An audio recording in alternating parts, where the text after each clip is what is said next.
جی، میرا سوال یہ تھا عمار صاحب آپ سے کہ ہم ہمارے علماء اکرام کو دیکھتے ہیں کہ وہ اقامت دین پر کافی بات ہوتی ہے، لیکن میرا سوال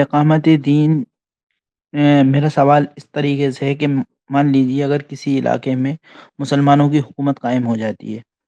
تو اب جو ہم جسے خلیفہ کہیں یا امیر کہیں، تو اس کے انتخاب کا طریقہ کار کیا ہوگا؟ کیا امرہم شورا بینہم جو قرآن میں ایڈریس کیا جاتا ہے، کیا اس سے مراد موجودہ جمہوریت ہے؟ موجودہ جمہوری نظام کو ہی امرہم شورا بینہم کہیں گے؟ اور اگر موجودہ جمہوریت ہی ہے تو پھر وہ اقبال کا جو مشہور اعتراض ہے ڈاکٹر اقبال کا کہ جمہوریت میں بندوں کو گنا جاتا ہے تولا نہیں جاتا، آپ اس کو کس طریقے سے دیکھتے ہیں؟ شورا کا تصور تو یہ ہے کہ مسلمانوں کے جو معاملات ہیں ان کو کوئی استبداد کے ساتھ کوئی آدمی یا کوئی گروہ استبدادن طے نہ کرے اور لوگوں کا مشورہ شامل ہو۔ اسی طرح جن کو ذمہ داری دی جائے حکومت کی یا اقتدار کی یا معاملات کو دیکھنے کی، وہ لوگوں کی رضامندی اور اعتماد سے یہ بھی ظاہر ہے اسی کا اصول ہے۔ اگر وہ لوگوں کی رضامندی نہیں ہوگی، اعتماد حاصل نہیں ہوگا تو وہ ظاہر ہے طاقت کے طور پہ آئیں گے، استبدادن حکومت کریں گے۔ تو یہ اصول اسلام نے نہیں دیا اور وہ اس کو پسند نہیں کرتا۔ باقی بات یہ ہے کہ یہ کیسے پتہ چلایا جائے کہ فلاں گروہ کو اب لوگوں کا اعتماد حاصل ہے، لوگ چاہتے ہیں کہ حکومت اس کے سپرد کی جائے، اور پھر وہ معاملات میں لوگوں سے مشورہ کرنے کے لیے کیا طریقہ اختیار کرے گا۔ یہ چیز ہے جو حالات کے لحاظ سے یہ مختلف ہو سکتی ہے۔ تو اگر آج کے دور میں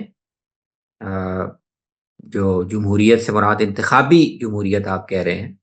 جس میں لوگوں سے ووٹ لے کر نمائندوں کو منتخب کیا جاتا ہے، آ،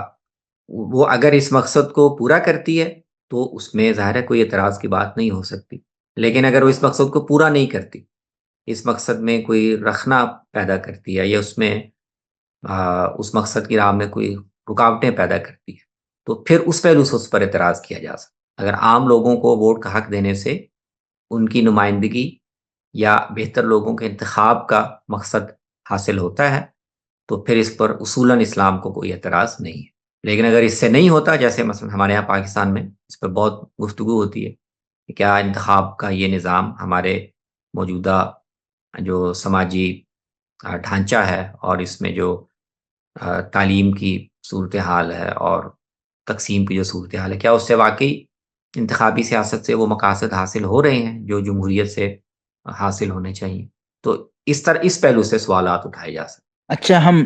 خلفائے راشدین کی سیرت پر جب ہم نظر ڈالتے ہیں تو ہمیں ایسا معلوم چلتا ہے کہ جیسے حضرت ابو بکر کا جو تعین ہے وہ ایک الگ طریقے سے ہوا ہے، پھر حضرت عمر کو موجودہ وقت کا ہی خلیفہ تعین کر دیتا ہے، پھر حضرت عثمان کا تعین بھی بالکل ایک دونوں سے الگ طریقے سے ہوتا ہے۔